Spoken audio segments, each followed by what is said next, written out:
ഷനുക്കുട്ടിക്ക് ഓർമ്മ വെച്ചതിന് ശേഷമുള്ള ഒരു ഫസ്റ്റത്തെ വിഷയമാണിട്ടത്. രണ്ടാളും രാവിലെ തന്നെ കണ്ണ് പൊത്തി വിഷുക്കണിക്ക് കാണിച്ചു കൊടുത്തുട്ടോ. പിന്നെ രാവിലെ തന്നെ വിഷുക്കണ്ണീട്ടും കൊടുത്തു. അപ്പം തന്നെ ഷനുക്കുട്ടിക്ക് ഭയങ്കര സന്തോഷമായിരുന്നു കേട്ടോ. ഷനുക്കുട്ടിൻ്റെ ഓർമ്മയിൽ ഇങ്ങനത്തെ ഒരു വിഷു ആഘോഷിച്ചിട്ടില്ല. സന്തോഷവും അത്ഭുതവും അങ്ങനെയൊക്കെ കൂടെ നിറഞ്ഞ് എന്തൊക്കെയൊക്കെ ഒരു ഭാവമായിരുന്നു കേട്ടോ ഷനുക്കുട്ടിൻ്റെ മുഖത്ത്.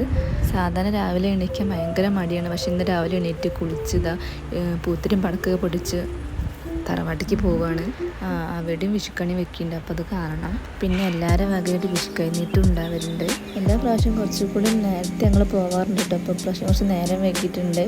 പിന്നെ എല്ലാവരും അമ്പലത്തിലേക്ക് വന്നപ്പോൾ കുറച്ച് പൂത്തിരിയും പടക്കൊക്കെ കൊണ്ടുവന്നിട്ടുണ്ടായിരുന്നു. അപ്പോൾ അവിടെ വെച്ചിട്ട് പിന്നെ അതൊക്കെ കത്തിച്ചു. വേദുട്ടിൻ്റെ ഫസ്റ്റത്തെ വിഷുവാണ് കേട്ടോ. അപ്പോൾ വേദുട്ടിന് പൈസ കിട്ടിയപ്പോൾ അന്തം വിട്ട് നിൽക്കുകയാണ്. ഇത് എന്താ ചെയ്യേണ്ടത് വിചാരിച്ചിട്ട്.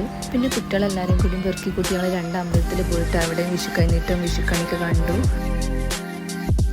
2 കൂട്ടം പായസവും സദ്യയൊക്കെ ഇട്ട് അടിപൊളി വിഷു ആഘോഷിച്ചു.